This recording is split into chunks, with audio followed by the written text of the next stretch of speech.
ماہی مجھے یقین نہیں آ رہا تم جیسی نیوز اینکر ایسا بول رہی ہے۔ اگر یہ حملہ التمش کو مارنے کے لیے کیا گیا ہوتا تو اب تک اسے نقصان پہنچ چکا ہوتا، مگر یہ حملہ اس کے لیے نہیں بلکہ اس کی ریپوٹیشن خراب کرنے کے لیے تھا، تاکہ اس جلسے کی کامیابی کے بعد اسے جو شہرت اور فائدہ پہنچنے والا ہے وہ اس حملے کی وجہ سے دب جائے۔ اور دیکھو تم جیسے جذباتی لوگ ان شرپسند لوگوں کو ٹھیک ثابت کر بھی رہے ہو۔ فریال نے بھی تفصیل بیان کرتے آخر میں مائرو کو لتاڑا تھا۔ لگتا ہے ماحول کافی گرم چل رہا ہے یہاں۔ اس سے پہلے کہ مائرو فریال کو کوئی جواب دیتی، جنید کے اچانک وہاں آ جانے کی وجہ سے وہ خاموش ہوئی تھی، کیونکہ جنید التمش کا فریال سے بھی بڑا سپورٹر تھا۔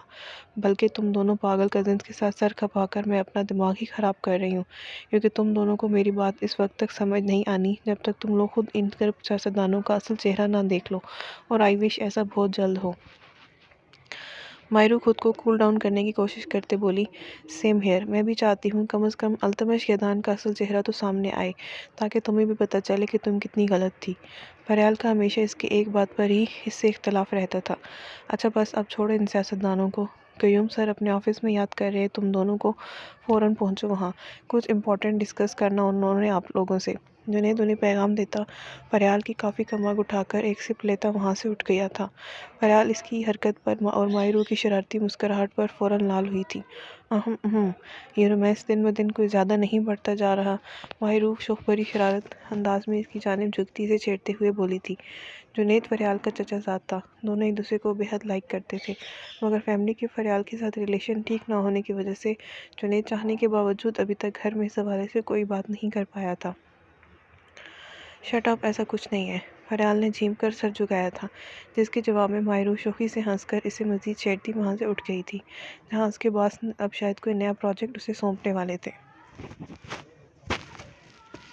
سید حویلی میں اس وقت جشن کا سماں تھا۔ سید ہاشم ربانی کا لاڈلا پوتا آج پورے 7 سال بعد اپنی پڑھائی مکمل کر کے امریکہ سے لوٹ رہا تھا، جس دن کا سید ہاشم اور سید فضل ربانی کو شدت سے انتظار تھا، مگر حویلی میں کچھ لوگ ایسے بھی تھے جنہیں سید ذاکوان ربانی کا واپس لوٹنا انتہائی گراں گزر رہا تھا۔ مرشد سائیں، ابھی غفور سے بات ہوئی میری، چھوٹے سائیں کی فلائٹ لینڈ کر چکی ہے، کچھ گھنٹوں بعد وہ یہاں ہم سب کے درمیان ہوں گے۔ جمال خان نے جوش بھرے لہجے میں ہاشم ربانی کو مطلع کیا تھا۔ چند ایک کے علاوہ حویلی کے چھوٹے بڑے ہر فرد اور ملازمین کے چہروں پر بے پناہ خوشی کا احساس جگمگا رہا تھا۔ سید ذاکوان ربانی صرف ہاشم ربانی کا پوتا ہی نہیں بلکہ ان کا اگلا گدی نشین بھی تھا، جس نے اپنے دادا کی دستار سنبھالنی تھی، اس لیے اسے ہاشم ربانی کے باقی پوتوں کی نسبت زیادہ اہمیت حاصل تھی۔ باقی سب نے تو آرام سے اس بات کو قبول کر بھی لیا تھا، مگر سید فہیم ربانی کے لیے اس چیز کو ماننا ناممکن تھا۔ وہ ہر قیمت پر یہ عہدہ حاصل کرنا چاہتا تھا جس کے لیے اس نے ہمیشہ سے خواہش کی تھی۔ یہ بات ابھی ڈھکے چھپے لفظوں میں چل رہی تھی۔ فہیم ربانی کو اس وقت کا انتظار تھا جب اس کے دادا سر عام اعلان کرتے، کیونکہ اس کے بعد جو طوفان فہیم ربانی اٹھانے والا تھا، اسے روکنا کسی کے بس کا کام نہیں تھا۔ نہ جانے وہ لمحہ کب آئے گا جب میں اپنے جگر کے ٹکڑے کو سینے سے لگاؤں گا۔ 7 سال انتظار کرنے کے بعد اب یہ 4 گھنٹے کاٹنا کس قدر مشکل ثابت ہو رہا ہے میں بتا نہیں سکتا۔ ہاشم ربانی کی بےتابی دیکھ فضل ربانی اور فرقان ربانی مسکرا اٹھے تھے۔ شاید اتنی بے قراری اور پیار ان کے باپ نے آج تک ان کے لیے بھی نہیں جتایا تھا جتنا وہ اپنے لاڈلے پوتے کے حوالے سے بے چین ہو رہے تھے۔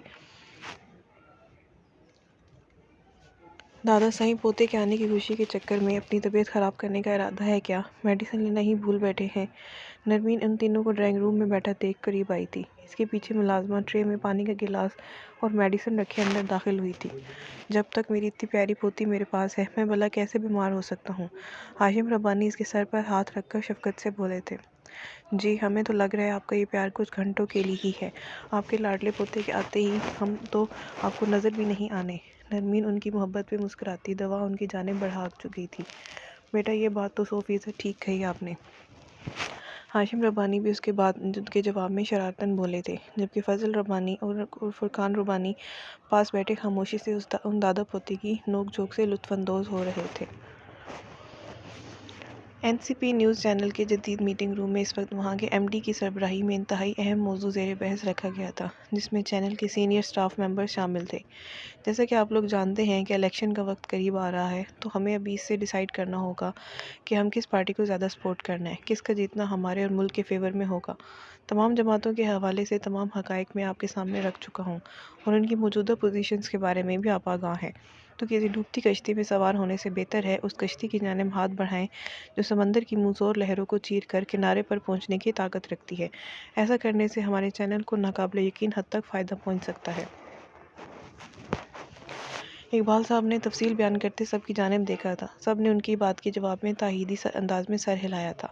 وہ سب کہیں نہ کہیں پہلے سے ایسا ہی سوچ رہے تھے۔ سر، اگر میں غلط نہیں تو کیا آپ کا اشارہ تحریک تحفظ پاکستان پارٹی کی جانب ہے؟ مائرو نے اپنی ناگواری پر قابو پاتے نارمل لہجے میں سوال کیا تھا، مگر پھر بھی اس کے انداز میں کچھ ایسا تھا۔ اقبال سمیت باقی سب نے بھی چہرہ موڑ کر اس کی جانب دیکھا تھا۔ جی مس ماہرو، بالکل ٹھیک سمجھی آپ۔ اقبال صاحب نے اس بات میں سر ہلایا تھا، جبکہ ساتھ بیٹھی فریال نے اشارے سے مائرو کو کچھ بھی الٹا سیدھا کہنے سے روکا تھا، مگر وہ ماہی کیا جو رک جائے۔ تو سوری سر، اگر اس چینل کی سپورٹ تحریک تحفظ پاکستان پارٹی کے ساتھ ہے تو میں اب مزید یہاں کام نہیں کر سکتی۔ مائرو سامنے کھلی فائل بند کرتے بولی تھی۔ اس کی بات پر سب نے شاک بھری نظروں سے اس کی جانب دیکھا تھا۔ مس مائرو، یہ کیا کہہ رہی ہیں آپ؟ اقبال صاحب کے لیے اپنی ٹیم کی سب سے زیادہ قابل ممبر کا ایسا رد عمل انتہائی حیران کن تھا۔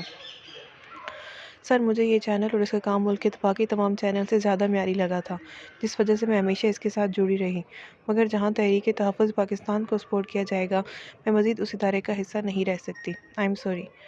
مائرو نے بنا ڈھکے چھپے صاف لفظوں میں تحریک تحفظ پاکستان کے لیے اپنی نفرت بیان کی تھی، اس بات سے انجان کہ اس کی ٹیم کے کچھ لوگ تحریک تحفظ پاکستان کے چیئرمین التمش گیدان کے چمچے تھے۔ کافی حیرت ہو رہی، پہلی بار مائرو ابنوس کو پرسنل اور پروفیشنل لائف مکس اپ کرتے دیکھ۔ سمن نے مائرو کی بات کے جواب میں استہزائیہ لہجہ اختیار کیا تھا۔ اسے مائرو کا یوں تحریک تحفظ پاکستان کے خلاف بولنا زہر لگ رہا تھا۔ اتنا حیران ہونے کی ضرورت نہیں آپ کو مس سمن، اس سب معاملے کا میری پرسنل لائف سے کوئی تعلق نہیں ہے۔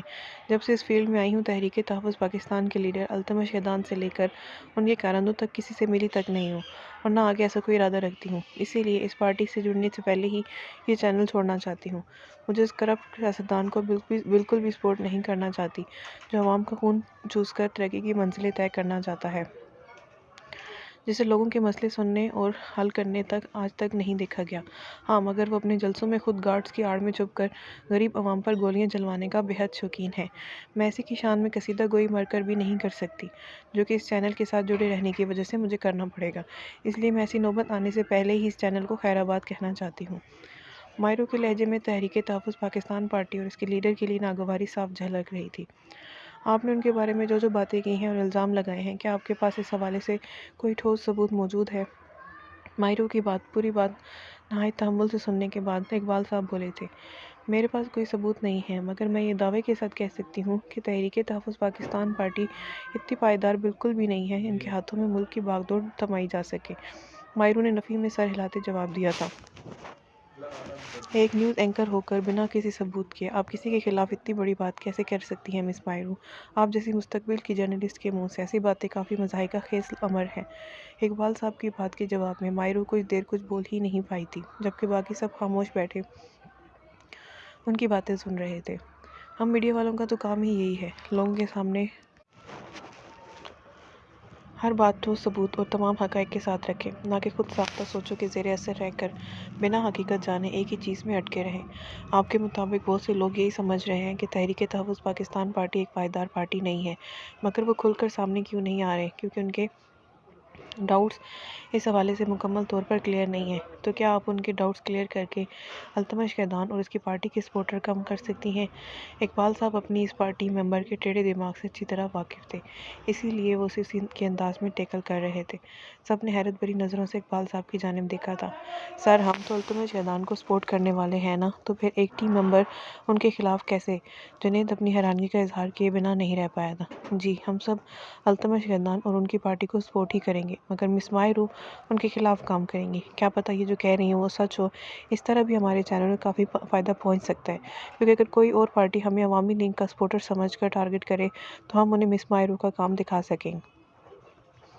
اقبال صاحب کی بات پر فریال نے افسوس سے سر ہلایا تھا، جنہیں ہر بات میں صرف اپنے چینل کا فائدہ چاہیے تھا۔ سر، التمش گیدان کے خلاف یوں دبنگ ہو کر ابھی تک کوئی چینل آواز نہیں اٹھا رہا۔ آپ کو نہیں لگتا مس مائرو کا یوں سر عام التمش گیدان کے خلاف جانا ان پر کافی بھاری پڑ سکتا ہے؟ عاصم، جو کہ اس چینل کے ٹاپ جرنلسٹ میں شمار ہوتا تھا، وہ اپنے کام میں مائرو کی طرف کافی ایماندار مشہور تھا، اس بار یہاں بولے بنا نہیں رہ پایا تھا۔